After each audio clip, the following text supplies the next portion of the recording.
নাশকতার আগুনে পুড়ে ছাই গৃহস্থের ঘরের কুঞ্জ। ঘটনা রবিবার সকালে বিশালগড় রঘুনাথপুর ৮ নং ওয়ার্ডের বাসিন্দা মানিকলাল বণিকের বাড়িতে। তবে কে বা কাহারা এই আগুন লাগিয়েছেন জানা যায়নি, জানান এলাকাবাসীরা। প্রথমে এলাকাবাসীরা আগুন নিয়ন্ত্রণে আনতে ব্যর্থ হলেও বিশালগড় অগ্নি নির্বাপক দপ্তরকে কল করলে ঘটনাস্থলে এসে পুরো আগুন নিয়ন্ত্রণে আনেন বিশালগড় দমকল অফিসের কর্মীরা। ব্যুরো রিপোর্ট আরি ধর্মনগর।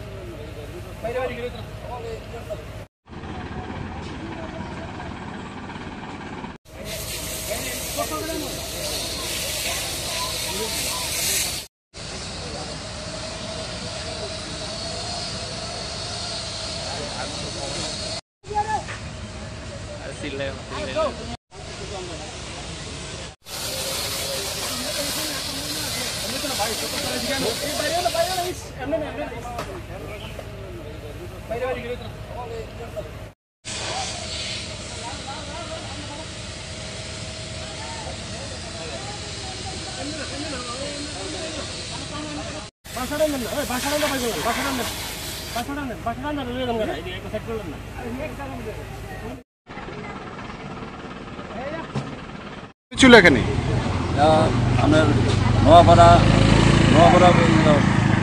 রঘুনাথপুর একটা বাড়ির সামনে খেলার আগুন লাগছে। এই সঙ্গে সঙ্গে আমরা আগুন নিয়ে তেল কিসে লেগেছিল আগুনটা? এই তো খেলার কিরা ক্ষয়ক্ষতি কেমন হয়েছে? ক্ষয়ক্ষতি তো ৪,০০০ টাকা কেরাসিন, ৩,০০০ টাকা সেভিতে আর ১,০০০ টাকা লস হয়েছে। এখন পুরো আগুন নিয়ন্ত্রণে আছে? হ্যাঁ, আগুন নিয়ন্ত্রণ আছে। কি নাম মালিক, খেলার মালিকের? মানিকলাল বণিক।